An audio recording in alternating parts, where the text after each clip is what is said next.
ভূমি সেবা মেলায় প্রথমবারের মতো অনলাইনে অভিযোগ নিষ্পত্তির উদ্যোগ নিয়েছে সরকার।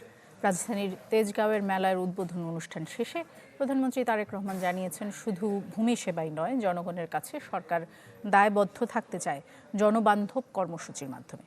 নির্দেশ দেন ভূমি সেবায় অযথা হয়রানি এবং দুর্নীতি বন্ধের। অনুষ্ঠানের মাননীয় প্রধান অতিথি সাধারণের কাছে ভূমি সংক্রান্ত বিষয় মানেই যেন হয়রানি, অনিশ্চয়তা আর দুর্ভোগ।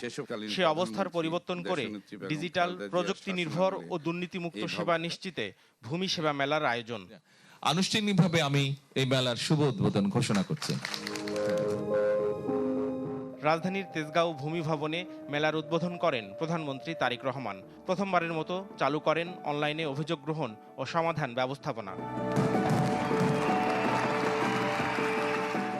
প্রধান অতিথির বক্তব্যে প্রধানমন্ত্রী জানান, জনগণকে দেয়া প্রতিশ্রুতি পূরণের রাজনীতি এগিয়ে নিচ্ছে তার সরকার। ভূমি অফিসগুলো থেকে নির্মূল করতে চায় হয়রানি, দুর্নীতির।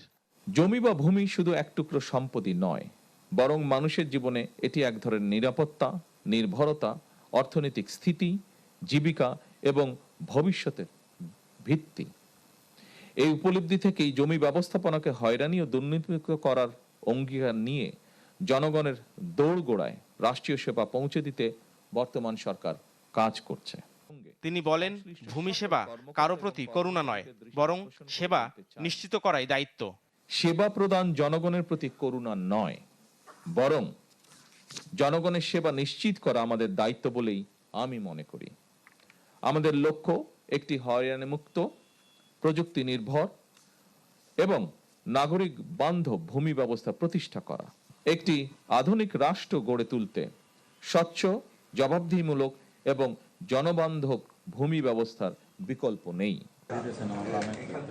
অনুষ্ঠান শেষে মেলা প্রাঙ্গণ ঘুরে দেখেন প্রধানমন্ত্রী। 21 মে পর্যন্ত জেলা ও উপজেলায় চলবে এ মেলা। নাফিউল ইসলাম, লিংকন, চ্যানেল 24, ঢাকা।